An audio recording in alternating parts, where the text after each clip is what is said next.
Think about the last time something made you gag. Not scared you, not disgusted you a little. Gagged you. Spoiled milk, a dead animal on the road, meat left out too long, gone slightly gray at the edges.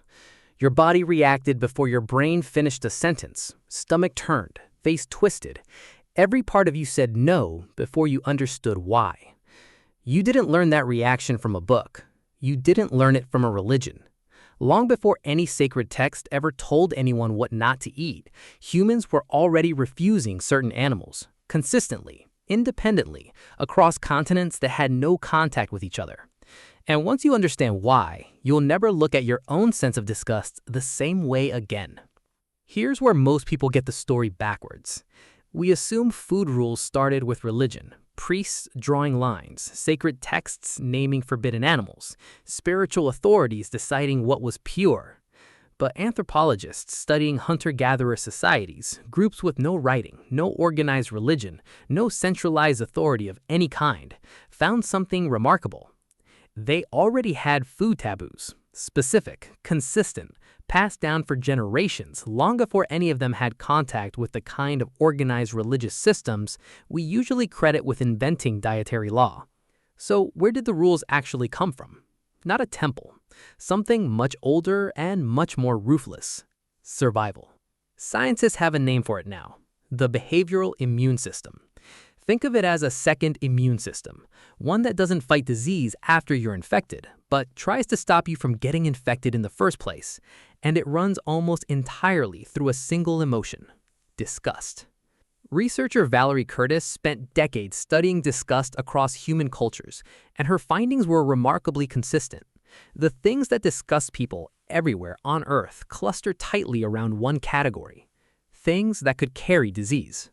Bodily fluids, rotting flesh, sick animals, spoiled food, open wounds, parasites. Every item on that list is a historical vector for infection. This isn't culture, this is triage. And here's the detail that changes everything. Disgust isn't unique to humans. Researchers studying chimpanzees, our closest living relatives, found the exact same pattern. When food is placed near biological contaminants like feces or blood, chimpanzees hesitate longer before touching it. They keep greater distance. Sometimes they refuse to eat it entirely, even when hungry. This points to something important. Disgust isn't a moral invention humans came up with later. It's a survival tool that predates humanity itself. Now, here's where the ancient food taboos get specific and genuinely strange. Anthropologists studying traditional societies have documented food avoidance rules tied directly to life stage and vulnerability. Pregnant women in many hunter-gatherer cultures were restricted from eating certain animals, often those associated with higher spoilage risk, unpredictable behavior, or scavenging habits. Children, the elderly, and the sick were frequently given different food rules than healthy adults. This wasn't arbitrary. Pregnant women and young children have measurably weaker tolerance for foodborne illness. A gamble that a healthy adult hunter could survive might kill someone more vulnerable. Groups that happened to enforce these distinctions had healthier mothers, healthier children, higher survival rates. Groups that didn't, over enough generations, simply had fewer descendants to pass anything down at all. This is natural selection, acting not on genes directly, but on behavior, on cultural rules that either kept people alive long enough to reproduce or didn't. The taboos that survived to be documented by anthropologists are, almost by definition, the ones that worked. Here's another pattern that shows up again and again across unrelated cultures: a suspicion of predator and scavenger animals specifically. There's a reason for this that has nothing to do with symbolism or spiritual purity. When one animal eats another, whatever parasites and pathogens were living inside that prey animal don't just disappear, they move up. Biologists call this bioaccumulation. Every step up the food chain, certain risks concentrate further. An animal that spent its life eating other animals, sometimes dozens of them, sometimes hundreds, becomes a walking accumulation point for whatever all of them were carrying. Ancient humans didn't need a microscope to learn this. They needed something simpler and crueler.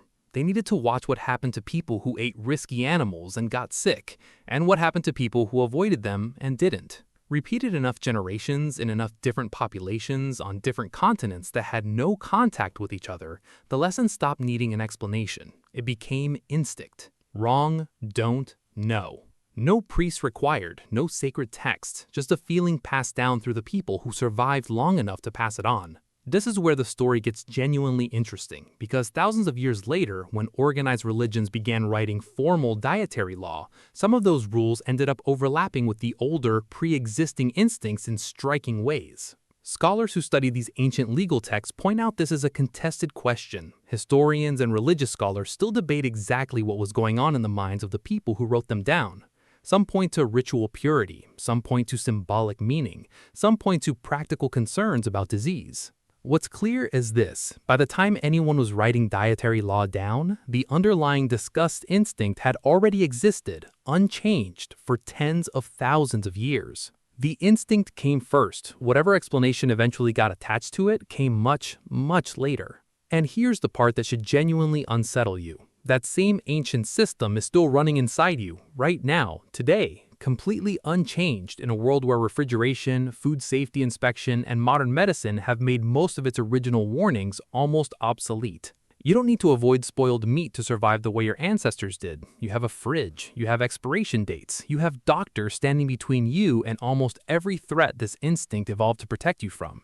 And yet, the reaction hasn't updated even slightly. You still recoil from the smell of something rotten, even holding a phone that could tell you instantly exactly how dangerous it actually is. You still feel a flicker of unease looking at raw meat left out too long, even in a kitchen with a working fridge 2 feet away. That's not squeamishness. That's tens of thousands of years of evolutionary pressure still firing on schedule, still trying to protect you from threats that mostly don't exist anymore, because updating a survival instinct takes far more generations than modern hygiene has actually existed for.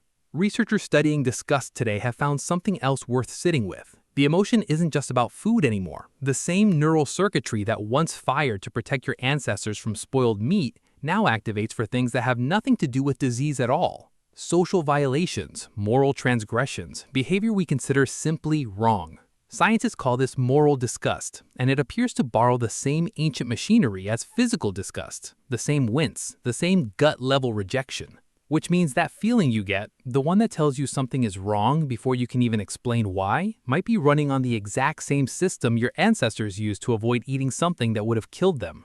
Repurposed, recycled, still running. So the next time you catch yourself recoiling from something, a smell, a sight, a taste you can't quite justify avoiding, remember what you're actually feeling. It's not irrational. It's one of the oldest, most quietly effective survival systems your species ever built, running silently in the background of your entire life, long after the world it was built for stopped needing it quite so badly. Your ancestors didn't need to understand parasites or bioaccumulation to survive them. They just needed to feel disgusted. And somewhere in you, that feeling is still exactly where they left it,